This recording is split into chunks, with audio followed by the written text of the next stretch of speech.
De retour sur le plateau de l'Africa Digital Economy Forum et avant de nous quitter, nous avons l'honneur d'accueillir pour un discours de clôture Madame Cristina Duarte, conseillère spéciale pour l'Afrique aux Nations Unies, que je remercie très chaleureusement de sa présence et que nous écoutons maintenant.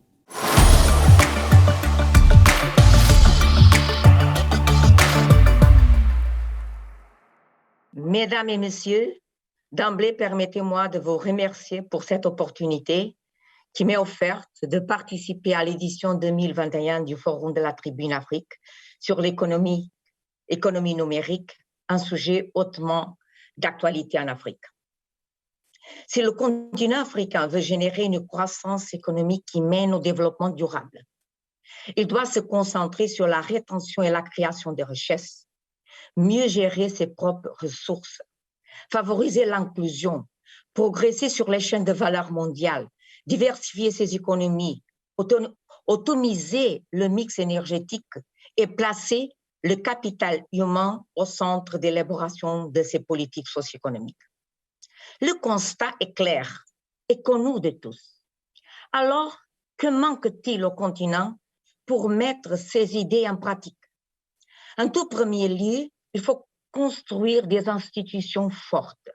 Sinon, les ponts, les routes, les réseaux électriques ou des télécommunications, les écoles ne parleront pas. Ces infrastructures physiques ne trouveront pas leur caisse de résonance dans les cœurs des populations qu'elles sont censées servir et desservir. Comment construire un système national d'éducation fort et inclusif ou un système national de santé fort en temps record pour bâtir sur les défis et les opportunités apportées par la COVID-19.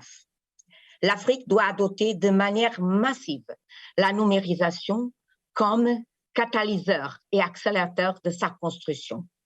Certains diront sa reconstruction institutionnelle. L'Afrique n'a pas besoin de transition. Elle peut sauter le pas numérique sans se soucier des étapes intermédiaires. Ce saut technologique n'est pas un rêve, mais une possibilité rendue possible par l'évolution rapide et spectaculaire des outils informatiques. La numérisation des économies africaines d'ici les 5 prochaines années peut jouer un rôle de Ferrari, un accélérateur de croissance, tandis que l'Afrique se prépare à l'intelligence artificielle, à l'Internet des objets, à la blockchain, et la liste n'est pas exhaustive. La fenêtre ne sera ouverte que pendant 5 ans, pas plus, malheureusement. Dans ce laps de temps très court, mais une éternité dans l'ère informatique que nous vivons, les mentalités doivent s'adapter de toute l'urgence. Ce n'est plus une option, mais un impératif, car le reste du monde est déjà poussé par l'innovation. À cet égard, les sociétés civiles semblent être mieux préparées que leurs décideurs politiques. En effet, en dépit du manque de catalyseurs politiques, l'industrie de la technologie numérique s'est développée en Afrique. À l'image des incubateurs et startups, en passant par les hubs technologiques ou la création de centres de données, les activités liées aux technologies d'information et de la communication se propagent à travers le continent. Exploiter ce potentiel sera crucial pour sortir encore plus fort de cette crise. Malgré quelques exemples encourageants, le défi demeure de taille. La numérisation n'est pas une réalité généralisée en Afrique.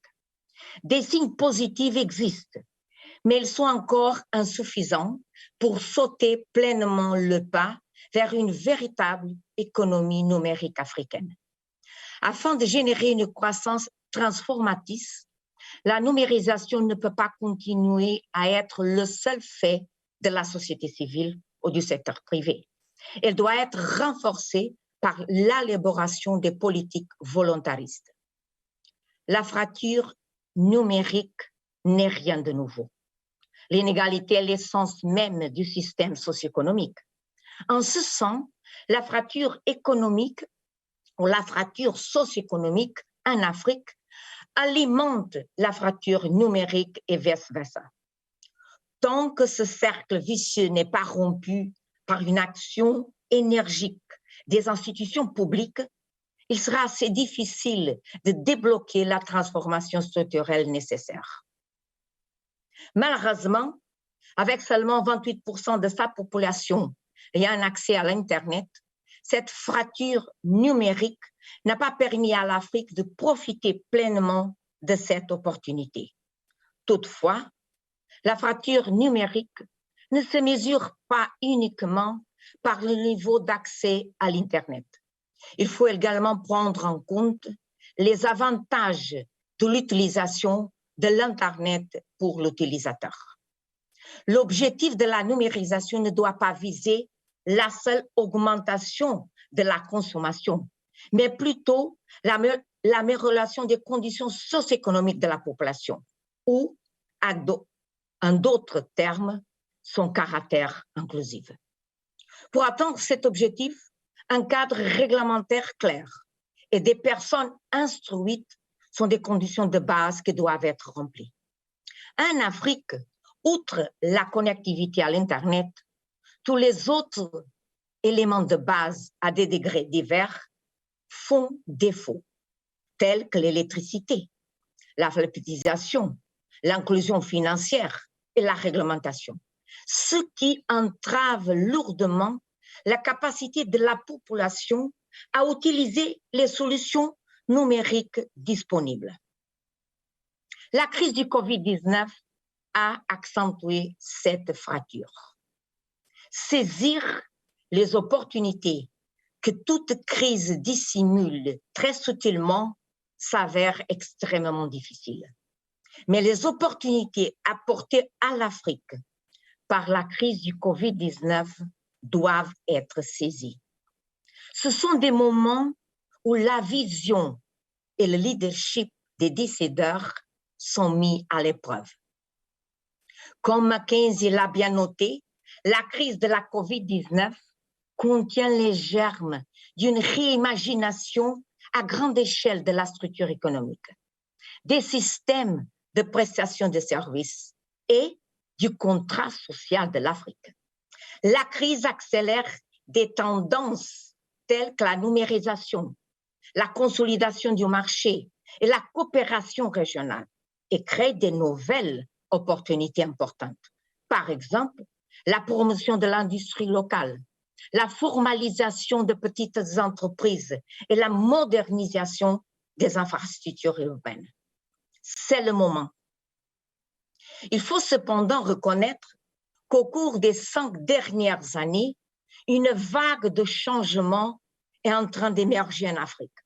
Il existe 3 initiatives africaines qui indiquent que le continent pourrait s'approcher d'un saut qualitatif en la matière. La première, la création de la zone de libre-échange continentale, dont l'objectif est de créer un marché unique que devrait générer un produit intérieur brut estimé à 3,4 trillions de dollars. Deuxième, la création par le gouvernement sud-africain d'un nouveau centre pour la 4e révolution industrielle du Forum économique mondial. Et la troisième, le lancement par le Forum économique mondial de la Africa Growth Platform, une initiative qui vise à aider les entreprises à se développer, à être compétitives à l'échelle internationale. Si elles sont mises en œuvre avec succès, ces 3 initiatives en cours pourraient changer la donne et générer les résultats galvanisants, notamment grâce au saut numérique. Mais il est important de noter que la vague de changement s'est portée par 2 dynamiques.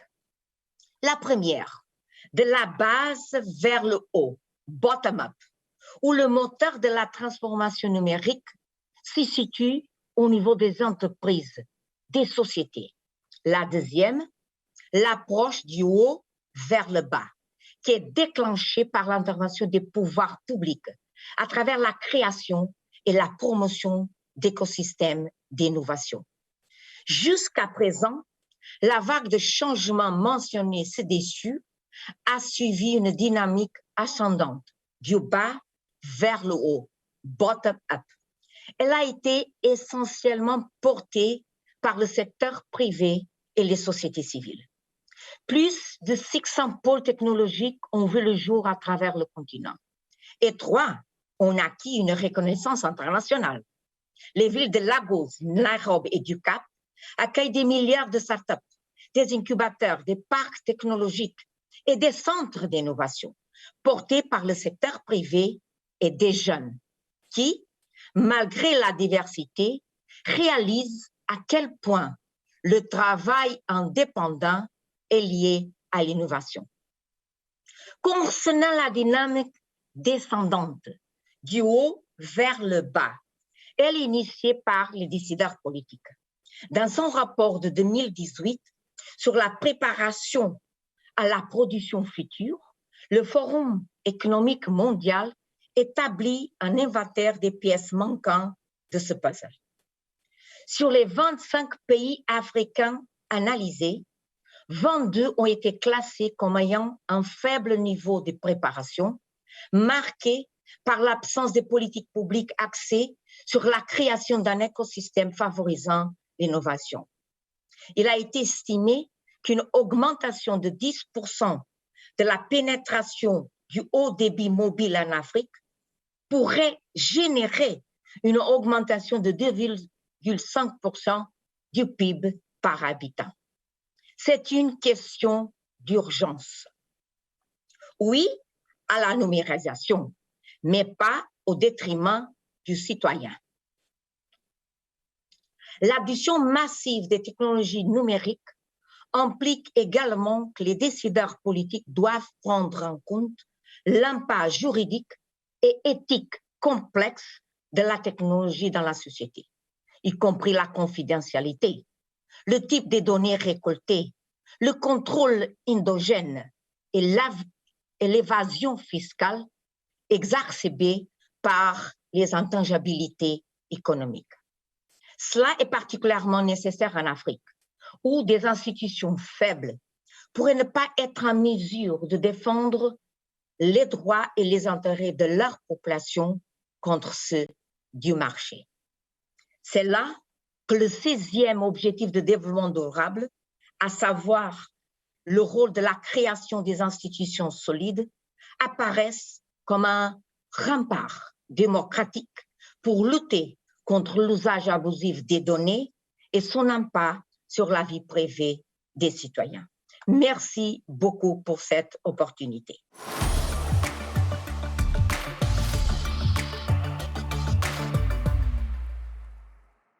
Chers internautes, ce forum touche à sa fin, mais vous pourrez retrouver le replay en intégrale ou par séquence sur notre site et nos réseaux sociaux. Un grand merci de nous avoir suivis pour cette première édition de l'Africa Digital Economy Forum. Je remercie également nos partenaires, notre partenaire fondateur Huawei et nos partenaires l'AICTO, Atos, le BCG, l'IRES, le ministère de l'économie numérique de Côte d'Ivoire, Orange et Smart Africa. Merci à nos partenaires. Enfin, notre objectif est que ce forum soit suivi d'actions et d'initiatives concrètes. C'est la raison pour laquelle nous publierons prochainement sur le site de la Tribune Afrique un manifeste regroupant les 10 points clés pour un développement de l'économie digitale sur le continent. Ce manifeste sera issu des débats de ce forum et de vos retours. Merci à tous, chers internautes, de nous avoir suivis et je vous dis à très bientôt sur la Tribune Afrique.